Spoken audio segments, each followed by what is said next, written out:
The morning sun had not yet broken over the Talas River Valley when Zhang Wei felt the first tremor of destiny beneath his feet. He stood at the edge of the Chinese encampment, his calloused hands wrapped around a scroll that had traveled 3,000 li from Chang'an, and watched as dust rose from the western horizon like the breath of some ancient, stirring beast. He was not supposed to be here. Zhang Wei was a scholar first, a soldier by necessity, a man of 32 years whose fingers were more accustomed to holding brushes than blades, though he had learned to wield both with reluctant competence. His face bore the quiet intensity of someone who had spent years reading texts by candlelight, with deep-set eyes that seemed perpetually tired, yet perpetually alert, as if his mind never truly rested. A thin scar traced his left cheekbone, a reminder of the only time he had hesitated in battle, and his black hair, streaked with premature gray at the temples, was tied back in the practical style of a military officer who had no patience for vanity. But it was his hands that told his true story. Ink-stained, despite months of campaigning, with the slight tremor of someone who had copied the Analects of Confucius so many times that the words had become part of his breathing. He carried a worn satchel everywhere, even into battle, filled with papers he had salvaged from libraries and temples along the Silk Road. Knowledge, he believed, was the only thing worth dying for. The empire could claim land, but he would preserve what made the empire worth having. The scroll in his hands contained the latest intelligence. The Abbasid Caliphate had sent an army eastward under the banner of Ziyad ibn Salih, and they were bringing with them the full fury of a faith that had conquered from the Arabian sands to the gates of Constantinople. The Tang Dynasty's general Gao Xianzhi had positioned 50,000 men here at Talas, confident in the superiority of Chinese military discipline and the righteousness of their expansion. Zhang Wei was confident in neither. "You look like a man contemplating his own funeral," a voice said behind him. He turned to find his companion, a battle-hardened captain named Liu Chen, approaching with 2 cups of weak tea. Liu was everything Zhang Wei was not: broad-shouldered, quick to laugh, unburdened by the weight of too much thinking. They had met 5 years ago during the pacification of the Fergana Valley, and somehow, impossibly, had become friends despite their differences. "I'm contemplating everyone's funeral," Zhang Wei replied, accepting the tea. "Do you know what lies beyond that dust cloud?" "An enemy we'll defeat, as we've defeated all the others." Liu's confidence was absolute, the kind that came from winning too many battles and forgetting that fortune was a fickle companion. Zhang Wei shook his head slowly. "The reports say they pray 5 times daily, that they believe paradise awaits those who die in the service of their God. You can't defeat faith with formations, Liu Chen. Faith doesn't break like spear shafts." "Then it's fortunate we have you, our resident philosopher, to worry about such things while the rest of us do the actual fighting." Liu clapped him on the shoulder, grinning. But there was affection in the gesture, an acknowledgement that Zhang Wei's concerns, however impractical they seemed, came from a place of genuine care. The camp began to stir around them. 50,000 men preparing for war created a symphony of organized chaos, armor being fastened, horses being fed, orders being shouted across the morning air. Zhang Wei watched it all with a detached observation of someone who had learned to compartmentalize horror. He had killed men in battle, had watched friends die beside him, and each time he had returned to his tent and written their names in his personal chronicle. Someone needed to remember. Someone needed to bear witness. "General Gao wants you at the command tent," Liu said, his tone shifting to something more formal. "Something about translating a message they captured from an Arab courier." Zhang Wei nodded, draining his tea. This was why he was here, after all. His gift for languages had made him invaluable to the military campaigns. He spoke Chinese, Turkic, Sogdian, and had been teaching himself Arabic from traders and prisoners. In an empire built on conquest and commerce, the ability to understand your enemy or your trading partner was worth more than gold. The command tent was thick with the smell of oil lamps and unwashed bodies. General Gao Xianzhi sat at the center, a map of the region spread before him like a battlefield already won. He was a Korean by birth, risen through the ranks of the Tang military through brilliance and ruthlessness in equal measure. When Zhang Wei entered, he didn't look up. "Tell me what this says." He pushed a piece of parchment across the table. Zhang Wei studied the Arabic script, his lips moving silently as he translated. The message was a letter from one Muslim commander to another, discussing not battle plans but matters of logistics, water sources, grain supplies, the difficulty of maintaining cavalry so far from their base in Samarkand. But it was the final line that made Zhang Wei's breath catch. "Well?" General Gao demanded. "It says they're aware of our supply vulnerabilities," Zhang Wei said carefully, "and that they've made contact with several of our Turkic allies, the Karluk tribes specifically." The tent fell silent. The Karluks were supposed to be our vassals, mercenaries fighting under the Tang banner. If they defected... "How confident are you in this translation?" General Gao's voice had become dangerously soft. "I'm confident in what it says. I'm less confident about what it means. It could be boasting or disinformation meant to sow doubt if intercepted." The general stood, his hands flat on the table. "Then we strike before doubt becomes reality. Tomorrow at dawn, we engage the Arab force with our full strength. We'll crush them so completely that our allies will remember who commands the Silk Road." Zhang Wei wanted to argue, wanted to suggest patience, reconnaissance, diplomacy even. But he had learned long ago that military men viewed cowardice as cowardice and wisdom as weakness. Instead, he bowed and excused himself, the weight of the coming day pressing down on his shoulders like physical mass. That night, he couldn't sleep. He sat in his tent, a single candle illuminating the pages before him, his translations, his observations, his private doubts. Outside, he could hear the camp settling into an uneasy rest. Somewhere a soldier sang a folk song from Sichuan, the melody carrying notes of homesickness that made Zhang Wei's chest ache. He thought about his family far away in Chang'an, his father, a minor court official who had never understood his passion for barbaric languages and frontier adventures, his mother who had wept when he left and sent him letters filled with news of his younger siblings, marriages, births, the small domestic victories that seemed to belong to another world entirely. He had tried to explain to them once why he came to these desolate places, why he risked his life for what many dismissed as mere curiosity. "The empire expands," he had said, "but what good is territory if we learn nothing from those we conquer?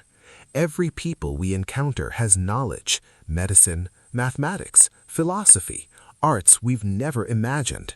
If I can preserve even a fraction of it, translate it, bring it back to our libraries, then perhaps this endless warfare serves some purpose beyond the glorification of generals." His mother had simply held his hand and said nothing, understanding that her son was driven by a hunger she couldn't name, but could recognize in his restless eyes. Zhang Wei picked up his brush and began to write.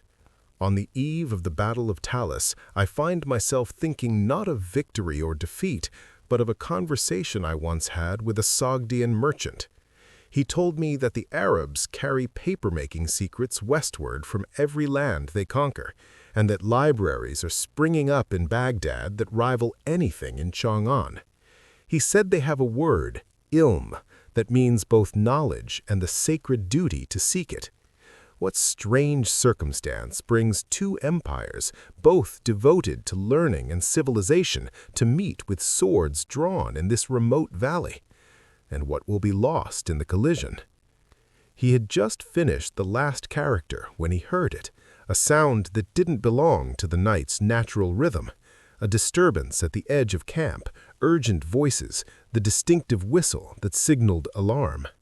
Zhang Wei grabbed his sword and emerged from his tent to find chaos spreading like wildfire through the encampment. Soldiers were running, officers were shouting, and in the distance he could see flames beginning to rise. Liu Chen appeared beside him, already in full armor. "The Karlaks," he said, his voice tight with fury and something that might have been fear. "They've turned.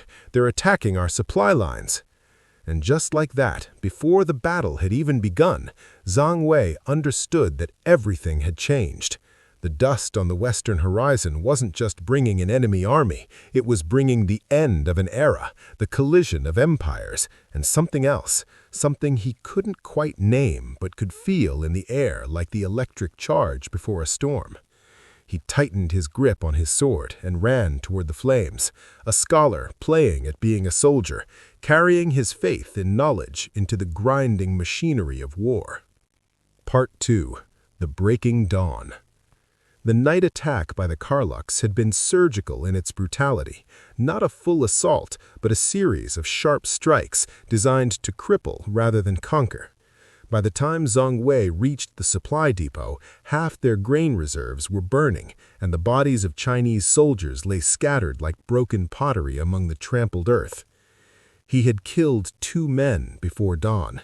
He didn't remember their faces, only the terrible intimacy of combat, the weight of a body pressing against his blade, the sound of air escaping a punctured lung, the way life left eyes with startling quickness. Afterward, he had vomited behind a supply wagon while Liu Chen stood watch, saying nothing because there was nothing to say. When the sun finally rose, it revealed the full scope of the betrayal. Nearly 10,000 Karlak mercenaries had vanished in the night, taking with them not only their weapons, but crucial intelligence about Chinese positions, strategies, and weaknesses. They had left behind only destruction and a simple message scrawled in Turkic on a wooden post: "We fight for the faithful now." General Gao's face had gone absolutely still when he received the news, the kind of stillness that precedes volcanic eruptions.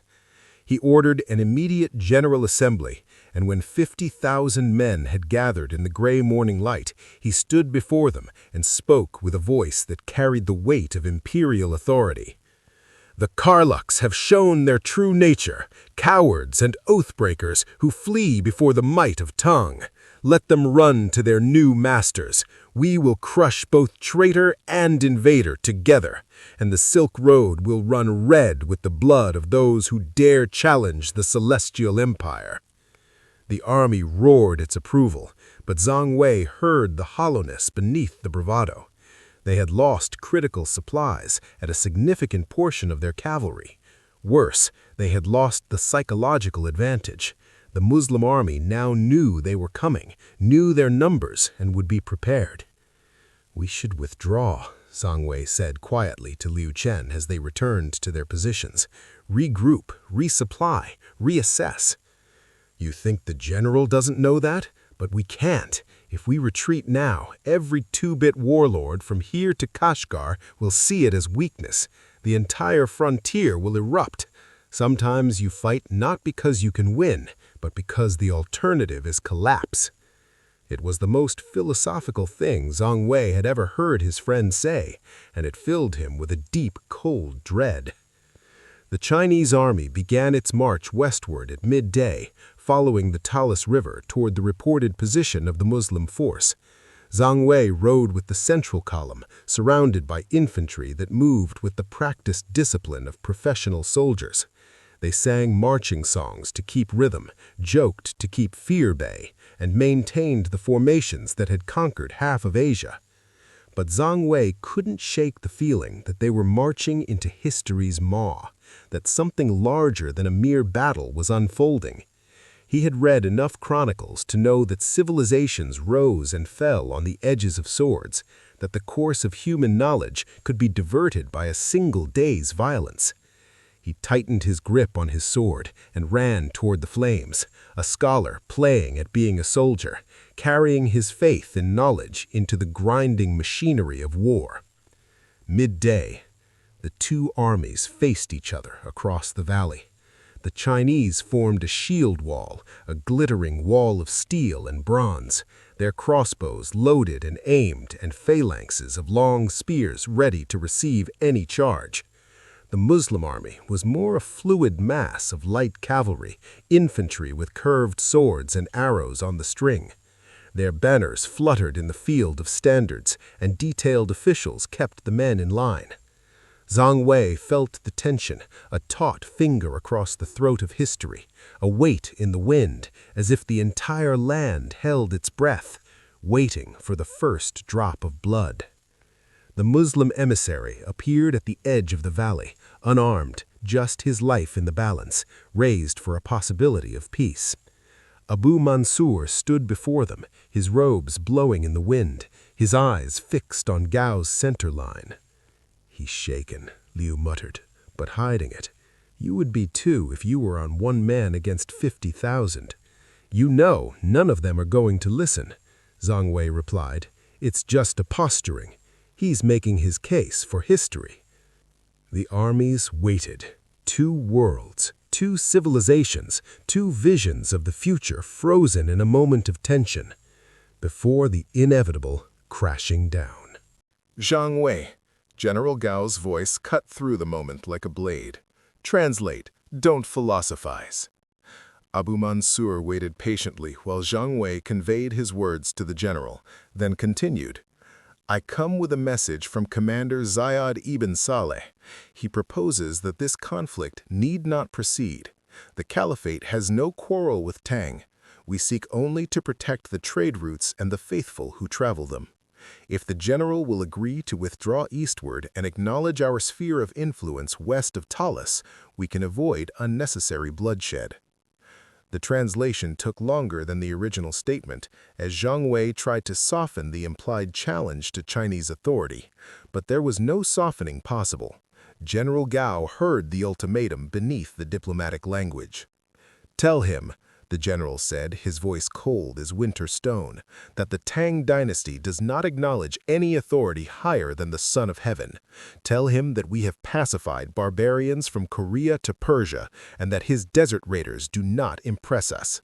Tell him that tomorrow he will face the finest army in the world, and that we will be merciful only to those who surrender immediately." Zhang Wei translated, watching Abu Mansur's face carefully. The emissary showed no anger, no surprise, only a kind of weary resignation. When Zhang Wei finished, Abu Mansur nodded slowly. "Then I will convey your words to my commander. But before I go, may I speak to you personally, scholar to scholar?" Zhang Wei glanced at General Gao, who made an impatient gesture of permission. Abu Mansur stepped closer, his voice dropping to a level only Zhang Wei could hear. "You are a man of learning. You understand that what happens tomorrow will change more than borders. The Arabs have learned from the Chinese. We have silk, we have porcelain, we have techniques for making steel that your people perfected over centuries, and we carry these things westward, where they will transform our civilization. If you survive tomorrow, know that your legacy is not in swords, but in what you teach those who come after. Knowledge is the only empire that never falls." Before Zhang Wei could respond, Abu Mansur stepped back, offered a formal bow to General Gao, and turned to leave. As he walked away, Zhang Wei felt something shift inside him, not a change of loyalty, but an expansion of understanding. These were not barbarians or raiders. They were bearers of their own proud civilization, as convinced of their righteousness as any Chinese general, as devoted to their own forms of learning and culture. And tomorrow, they would try to kill each other for control of a river valley that neither would truly hold for long. That night, Zhang Wei wrote by firelight, "I have met the enemy and found him uncomfortably familiar. He quotes scripture as I quote Confucius, believes in the divine mandate of his empire as we believe in the mandate of heaven, and looks at me with the same mixture of respect and pity that I feel looking at him. Tomorrow we will determine whose God is stronger, whose army better disciplined, whose cause more just. But I suspect that in truth we will only prove that steel cuts flesh regardless of faith, and that civilizations bleed the same red when empires collide. He was still writing when the first sounds of the Muslim army's night prayers drifted across the valley. Thousands of voices raised in unison, calling out to their God in a language that was becoming less foreign with each passing day. The sound was beautiful and terrible, a reminder that the men they would fight tomorrow were not monsters, but human beings as full of hope and fear as his own companions. Somewhere in the camp, a Chinese soldier began playing a flute, the melody interweaving with the Muslim prayers in an accidental harmony that lasted for only a moment before diverging again into separate songs. Zhang Wei listened to both, memorizing the sound, knowing that tomorrow would bring its own music, the percussion of weapons, the chorus of dying, the silence of those who would never sing again. He closed his eyes and tried to pray, though he wasn't sure to whom or for what, perhaps just for memory, for someone to survive and remember that they had all been human once, before history turned them into symbols in its endless narrative of conquest and defeat. Part 3. The Valley of Decision. The Battle of Talas began not with a charge, but with waiting, the terrible stretching hours when armies face each other across empty ground and every man confronts his own mortality in the silence. Zhang Wei stood in the third rank of the central formation, his position as an officer requiring him to fight with the infantry rather than observe from the safety of the command position. Around him, men adjusted their armor, checked their weapons, and maintained the stoic expressions of professional soldiers. But he could feel the fear radiating from them like heat, the way hands trembled slightly when they thought no one was watching, the way eyes kept darting to the high ground where the Muslim army waited. "Remember your drills," Liu Chen said, walking along the line. "Remember your formations. Remember that the man to your left and right depends on you. We've won every battle for 30 years. Today will be no different." But it was already different. Zhang Wei could see it in the way the enemy had positioned themselves, in the way their cavalry units moved with fluid precision, in the way they showed no signs of disorder or panic that usually preceded a rout. These men had defeated the Umayyads, had conquered Persia, had pushed to the very gates of Constantinople. They were not impressed by Chinese reputation. The signal came at noon, a red banner raised from General Gao's position, followed immediately by the deep rumble of war drums. The Chinese army began its advance in perfect formation, 50,000 men moving as one, spears forward, shields overlapping, the ground itself seeming to shake under their synchronized steps. For a moment, Zhang Wei felt the intoxicating power of being part of something larger than himself. The fear receded, replaced by the mechanical focus of training. One step, then another. Maintain formation. Don't think about what comes next. Just move. The Muslim army didn't wait passively. As the Chinese forces entered arrow range, the skies suddenly darkened with projectiles. Zhang Wei heard the distinctive whistle-thump-scream sequence as hundreds of men around him fell, arrows finding gaps in armor, shields, flesh. The formation wavered but held, stepping over the fallen, closing ranks, advancing. Then came the cavalry. Zhang Wei had read descriptions of Arab cavalry charges, had studied tactical manuals that warned of their mobility and ferocity, but reading about something and experiencing it were different things. The mounted warriors came from the flanks in a sweeping arc, not the heavy frontal assault of Chinese cavalry, but a fluid dancing movement that struck like serpents, hitting weak points, withdrawing before defenders could respond, circling back to strike again. And with them came the Karluks, former allies, who now knew exactly where Chinese formations were vulnerable. The battle dissolved into chaos within minutes. Zhang Wei found himself fighting for his life in a space barely larger than a courtyard, surrounded by a nightmare of noise and violence. A Karluk warrior on horseback charged at him, and he barely managed to duck under the sweeping sword, then thrust upward with his spear, feeling the resistance of leather and flesh. The horse reared, throwing its rider, and Zhang Wei moved on without looking back.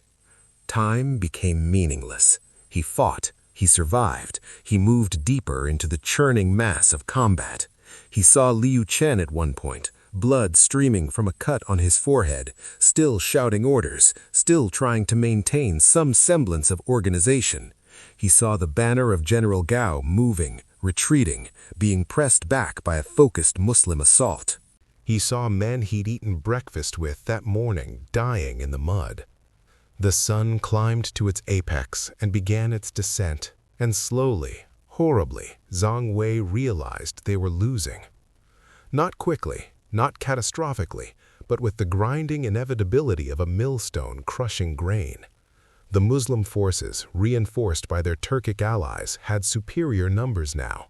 They held the high ground, and they fought with the fervor of men who believed paradise awaited them. Chinese formations began to break.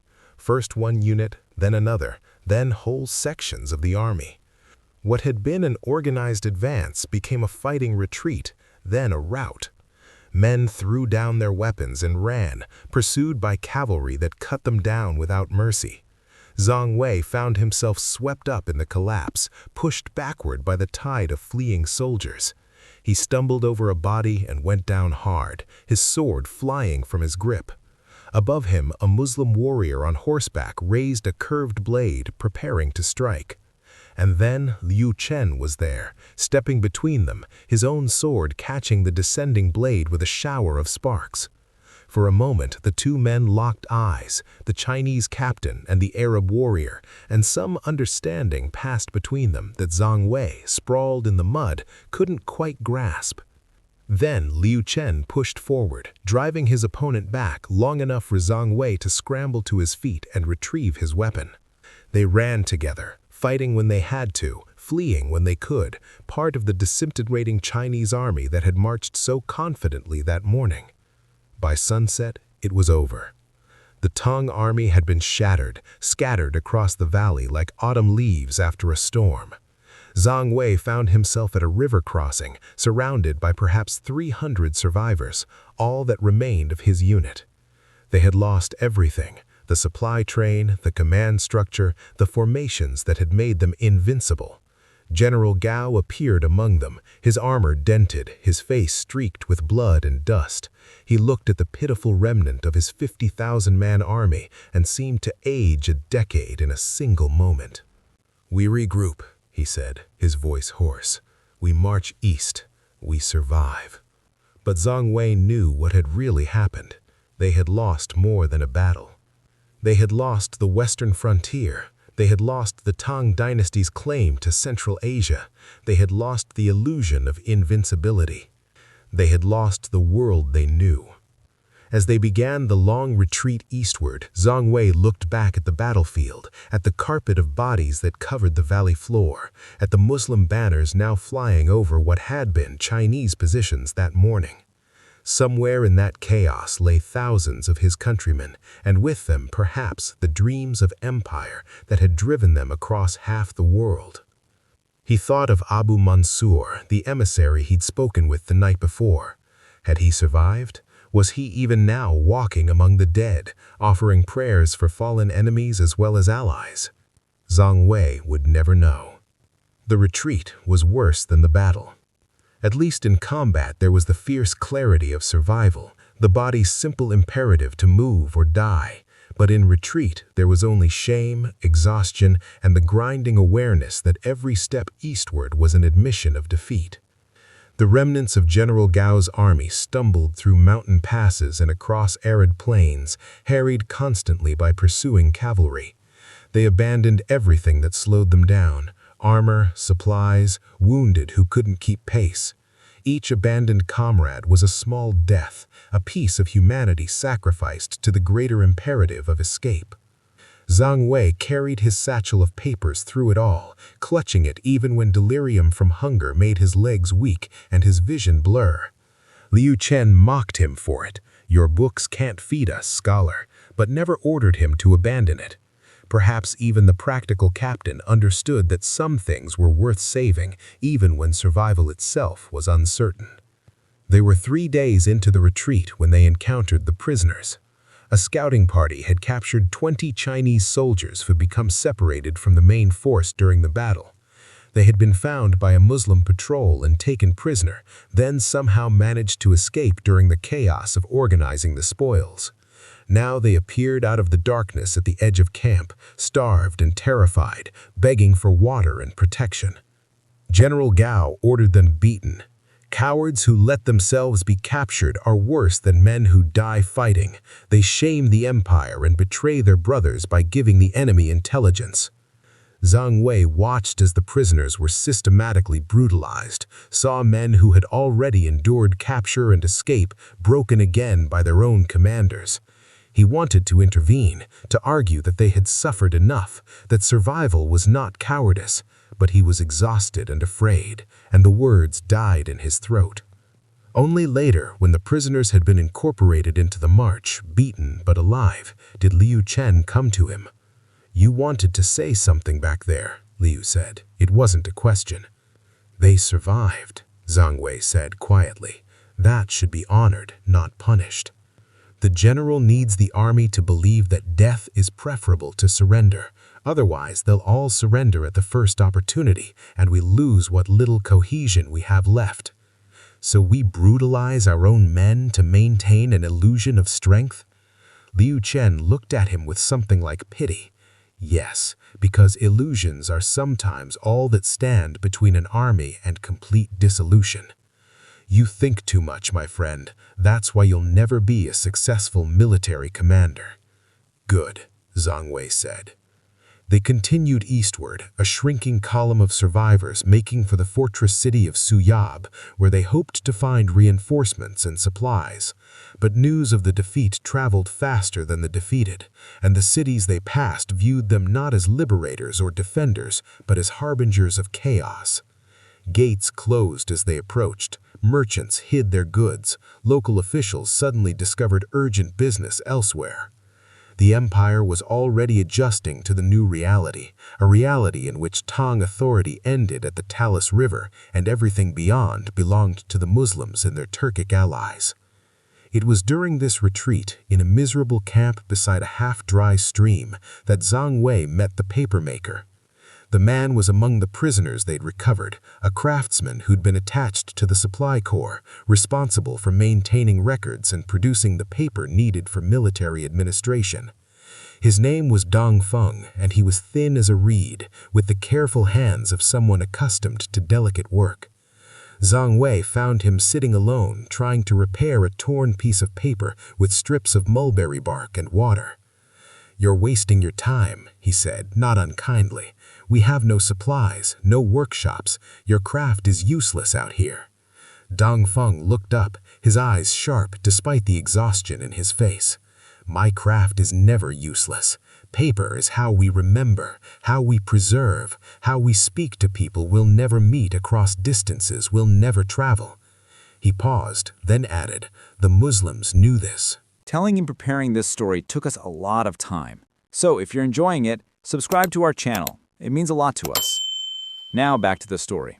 They drank in silence for a moment. The wine was harsh and strong, burning all the way down, but it warmed against the mountain cold that seeped through every crack in the fortress walls. "I'm going back," Liu Chen said finally. "Back to Chang'an. I've had enough of the frontier. Enough of dying for territory that isn't worth the blood it costs. My wife has probably forgotten what I look like. My children are growing up without knowing their father. What am I doing out here?" "Your duty," Zhang Wei said quietly. "Duty," Liu Chen laughed, but there was no humor in it. "You know what I realized during the retreat? Duty is just another word for habit. We keep doing things because we've always done them, because we don't know how to stop. Because the alternative, admitting that it was all pointless, is too terrifying to contemplate." "It wasn't pointless," Zhang Wei said, though he wasn't entirely sure he believed it. We held the Silk Road for decades. We brought peace to regions that had only known war. We conquered people who didn't want to be conquered, imposed our will on lands that never asked for our presence, and called it civilization. Liu Chen's voice had taken on a bitter edge, and when we finally met someone who could resist us, we fell apart like wet paper. The comparison made Zhang Wei think of Dong Feng and his careful work repairing documents. Paper is stronger than you think, especially when it carries words worth preserving. Zhang Wei looked at him, really looked at him, with an expression Zhang Wei couldn't quite read. "You're staying, aren't you? Even after all this, you're staying on the frontier." "There's still work to do, languages to learn, texts to translate, knowledge to preserve. The empire may be retreating, but that doesn't mean the flow of ideas stops. If anything, it's more important now to understand who we're coexisting with, since we're not conquering them anymore." Coexisting. Liu Chen tested the word like it was foreign. Is that what we're calling it? Losing slowly instead of all at once. They finished their wine and sat together in the lamplight, two men who had survived what thousands hadn't, each processing the trauma in their own way. Liu Chen would return to Chang'an and try to rebuild a normal life.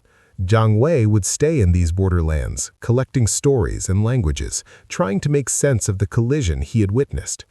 Neither path was wrong, neither was entirely right. Over the following weeks, Zhang Wei watched the remnants of the army gradually disperse. Some returned east with Liu Chen. Others, having nothing to return to, remained on the frontier as mercenaries or traders. A few simply vanished into the vastness of Central Asia, becoming part of the churning mix of peoples and cultures that made the Silk Road both dangerous and vital. General Gao received his recall to Chang'an, not for honors, but for inquiry. Zhang Wei heard later that he had died en route, whether from illness or by his own hand. No one could say with certainty. Either way, the man who commanded the western armies of Tang disappeared into history with barely a footnote. But before Gao left, he gave Zhang Wei something, a small leather pouch containing several letters of introduction, recommendations to scholars and officials across the empire who might support his continued work. "You'll need these," the general said. "The defeat will taint everyone associated with it. These might buy you enough credibility to continue your research." "Thank you, sir." "Don't thank me. Just remember what I asked. Write the truth. Make sure it survives." Zhang Wei watched the general ride out of Suyab at the head of a small honor guard, his back still straight despite everything, still playing the role of the undefeated commander, even as defeat defined his final chapter. Part 6. The Paper Trail. Zhang Wei remained in Suyab for 6 months, during which time the world reshaped itself around him. News arrived in fragments, carried by traders and refugees. The Muslim forces had consolidated control over the western territories. The Karluks and other Turkic tribes had formally aligned with the Abbasid Caliphate. The Silk Road, once dominated by Chinese checkpoints and Tang authority, was now a genuinely international corridor where multiple powers held sway. But the most interesting news came from an unexpected source. A Sogdian merchant named Rashid arrived in Suyab with a caravan from Samarkand, carrying luxury goods and something else. Paper. Not the rough hemp paper common in Central Asia, but fine, smooth paper made with techniques that were unmistakably Chinese. Zhang Wei examined it carefully, holding it up to the light, testing its texture and strength. "Where did you get this?"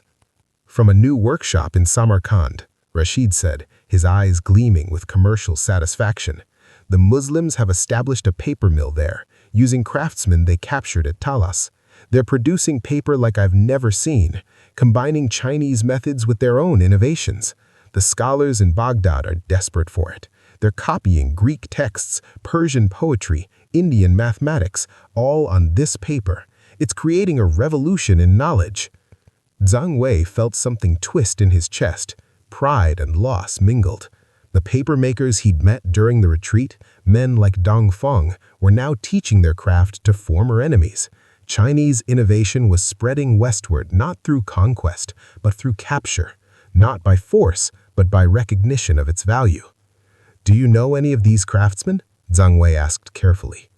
"A few. There's one in particular, older man, very skilled, goes by the name Dong. He's treated well, given a salary and a house.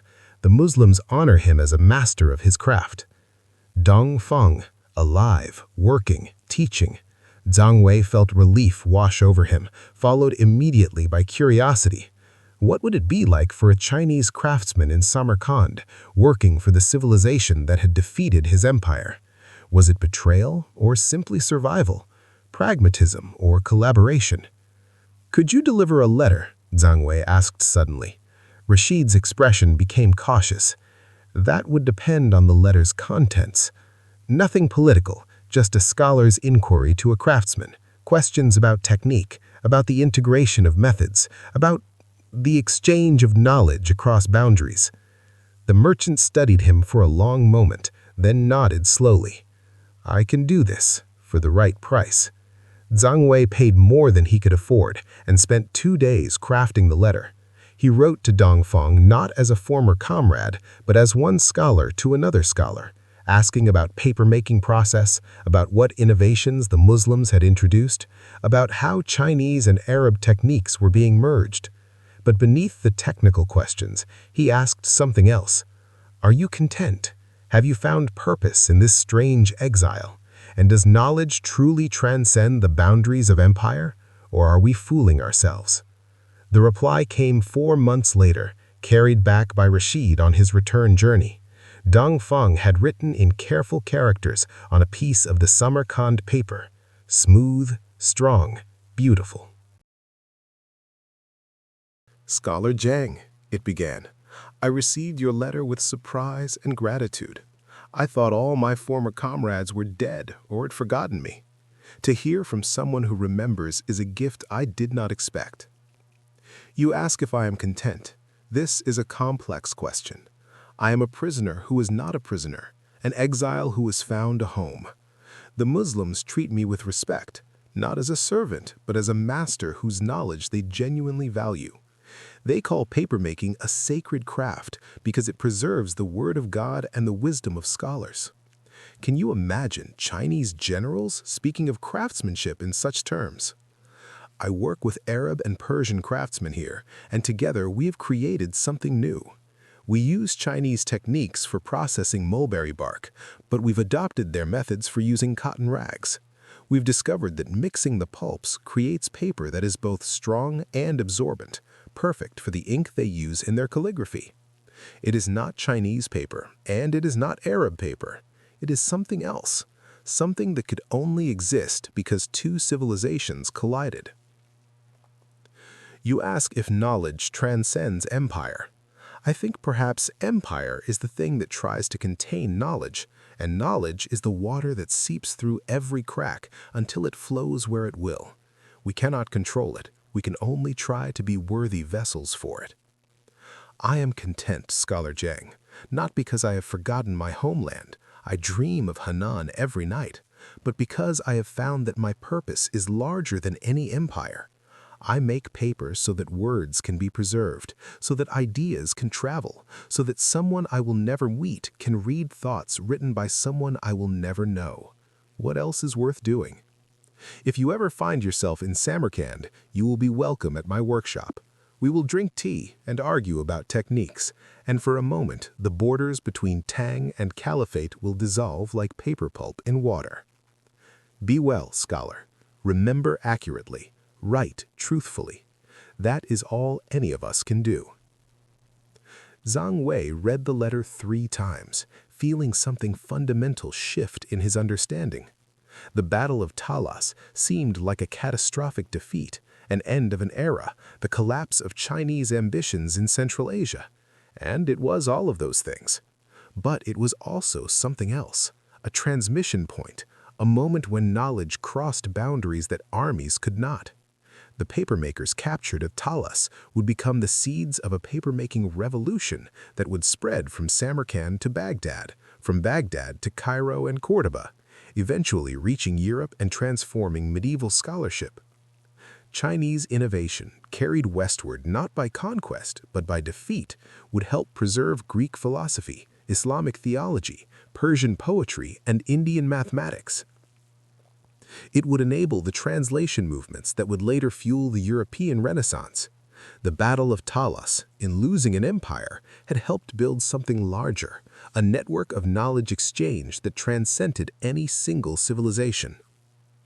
Zhang Wei began to write again, but this time with different purpose. He was no longer just recording defeat, but tracing the unexpected pathways by which ideas travel, the way that conflict and contact both contribute to the flow of human knowledge across time and space. 2 years after the Battle of Talas, Zhang Wei finally made his way back to Chang'an. The capital was as magnificent as he remembered, vast, cosmopolitan, alive with the energy of an empire that still believed in its own immortality despite the distant defeat.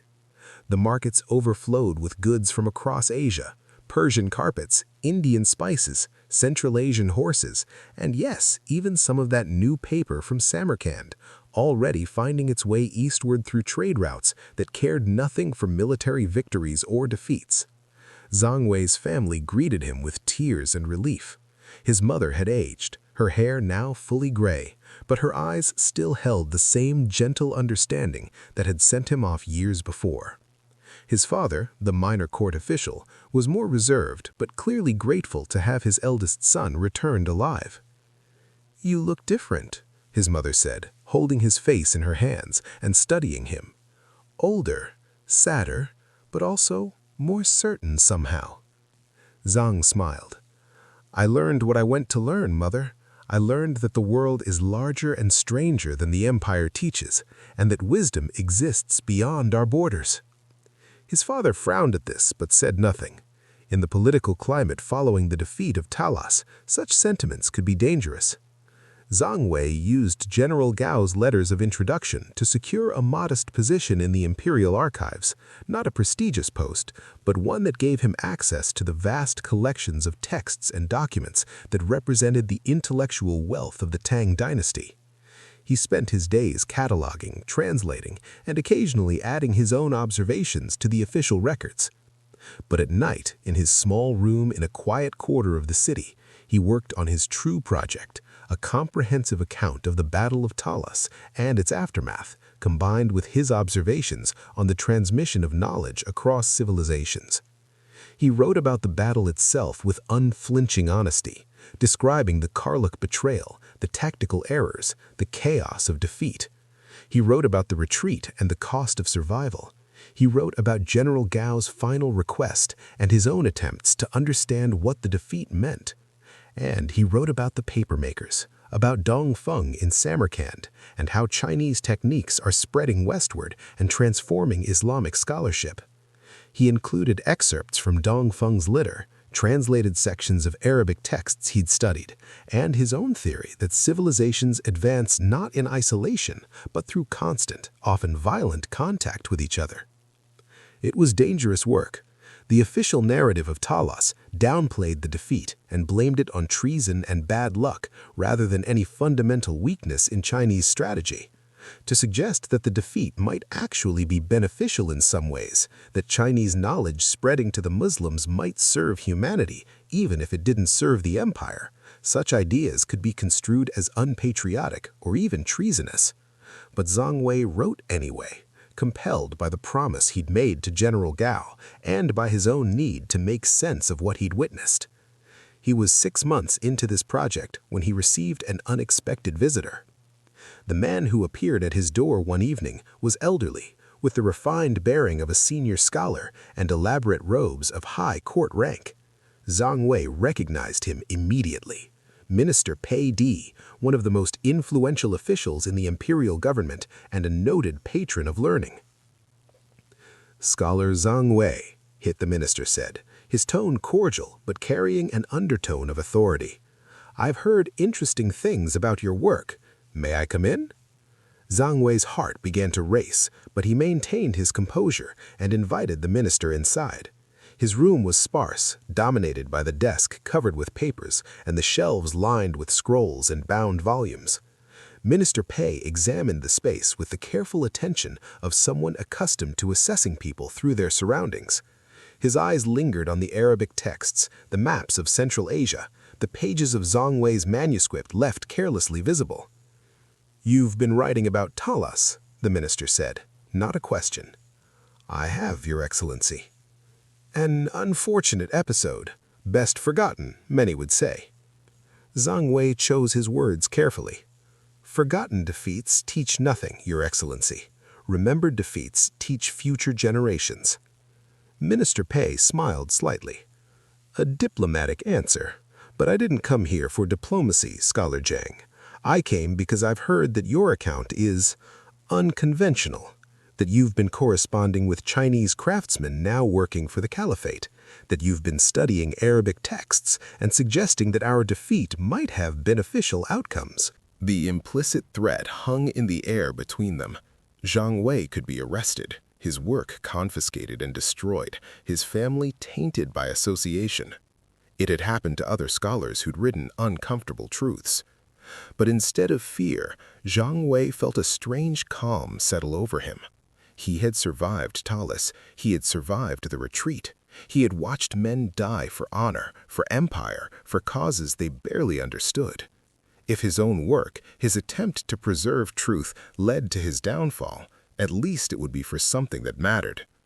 "Your Excellency," he said quietly, "everything I've written is true. I was there, I fought, I retreated, I survived. And in the 2 years since, I've watched as our defeat at Talas has led to the spread of Chinese papermaking techniques across the Islamic world. Our craftsmen are building workshops in Samarkand and Baghdad. Our methods are being combined with Arab innovations to create something new. Libraries are being built that will preserve knowledge from Greece, Persia, India, China, all together, all accessible." He paused, then continued with growing passion. "We lost a battle, Your Excellency, but human knowledge is winning a war we didn't even know we were fighting, the war against forgetting, against ignorance, against the isolation of civilizations from each other. Isn't that worth recording? Isn't that worth understanding?" Minister Pei was silent for a long moment, his face unreadable. Then, surprisingly, he laughed, a genuine sound of amusement and something that might have been approval. "You remind me of why I still serve this empire, Scholar Zhang, despite its many frustrations.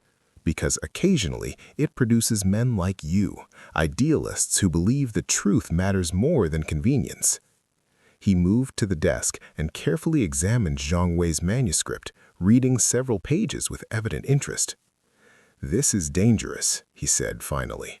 "The military faction will hate it, the expansionists will call you a traitor, the conservatives will say you're glorifying our enemies."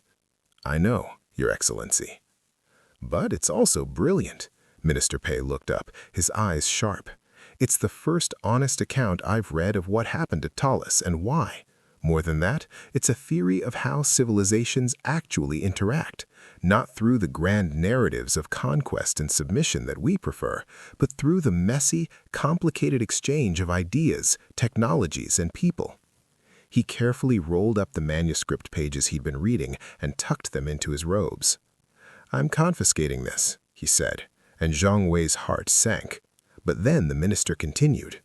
"I'm taking it to show to a small circle of scholars and officials who still believe that the empire's strength comes from understanding, not just military might. We'll ensure it's copied and preserved in the imperial archives, the real archives, not the sanitized ones for public consumption. And we'll protect you from those who would silence you for writing it." Zhang Wei felt dizzy with relief and confusion. "Why, Your Excellency? Why take this risk?"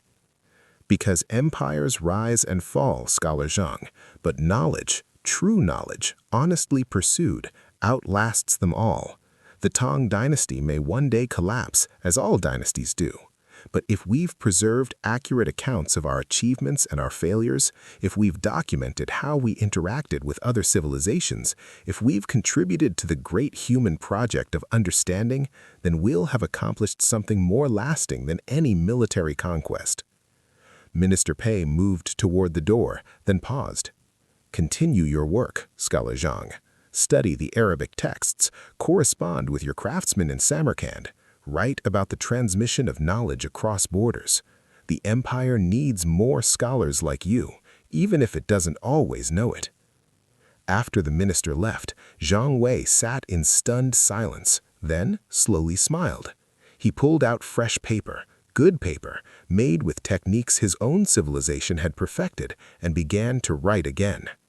Zhang Wei lived for another 23 years after his return to Chang'an, dying in his 55th year during the chaos of the An Lushan rebellion, another catastrophic defeat that would reshake the Tang Dynasty and ultimately contribute to its gradual decline. But in those 23 years, he accomplished something remarkable. He became the empire's foremost expert on Central Asian affairs and Islamic civilization, consulted by officials who needed to understand the new power that dominated the western frontiers. He established a network of correspondence across the Silk Road, merchants, scholars, craftsmen, diplomats, who sent him information about everything from political developments to philosophical debates to technological innovations. He trained a generation of translators and interpreters, teaching them not just languages, but the importance of understanding context, culture, the worldviews that shaped how different civilizations thought. Several of his students went on to become influential officials who remembered his lessons about the value of knowledge exchange. And he wrote. Gods, how he wrote! His comprehensive account of the Battle of Talas eventually was incorporated into official histories, though heavily edited. But the original version survived in the imperial archives, preserved by Minister Pei and his successors, waiting for future historians who would value honesty over propaganda. He produced the first comprehensive Chinese-Arabic dictionary, drawing on years of study and correspondence with Muslim scholars who were simultaneously producing Arabic-Chinese dictionaries on their side of the frontier. The two projects, unknown to each other for years, eventually discovered each other's existence and began to coordinate, creating an unprecedented collaborative effort across civilizational boundaries. He documented the spread of Chinese innovations westward and Arab innovations eastward, not just paper, but silk production techniques, metallurgy, astronomical observations, medical knowledge, philosophical concepts. He traced how ideas transformed as they crossed borders, how Chinese Buddhism became Central Asian Buddhism, became Indian Buddhism, each iteration preserving the core while adapting to local contexts. Most importantly, he maintained his correspondence with Dongfeng until the papermaker's death 15 years after Talas. His letters became a chronicle of how Chinese papermaking techniques spread throughout the Islamic world, how they were modified and improved, how they enabled the translation movements that would preserve ancient knowledge and create new scholarship. Dongfeng's final letter to Zhang Wei, when the old craftsman knew he was dying, contained this passage. I started as a prisoner and ended as a teacher. I began as Chinese and became something else, not Arab, but not exactly Chinese anymore. I'm a man whose identity was forged in the collision of civilizations, and I've learned that such collisions, however violent, are how humanity actually moves forward. The paper I helped create here in Samarkand is now being used in Baghdad to copy Aristotle, in Cairo to record poetry, in Cordoba to document mathematics. It will eventually reach Europe and help end their dark ages, all because two empires met at Talas and defeated each other.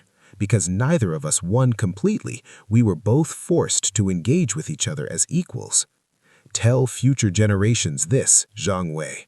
The greatest victories are often the ones that force us to recognize our shared humanity with those we thought were enemies. The greatest defeats are the ones that humble us enough to learn.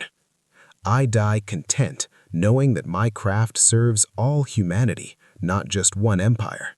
That is a legacy worth having. Zhang Wei included this letter in his final work, a comprehensive study of cultural exchange along the Silk Road, completed just months before the An Lushan rebellion erupted and Chang'an descended into chaos. Up next, 2 more incredible stories are waiting for you right on your screen. If you enjoyed this one, you won't want to miss these. Just click to watch and don't forget to subscribe.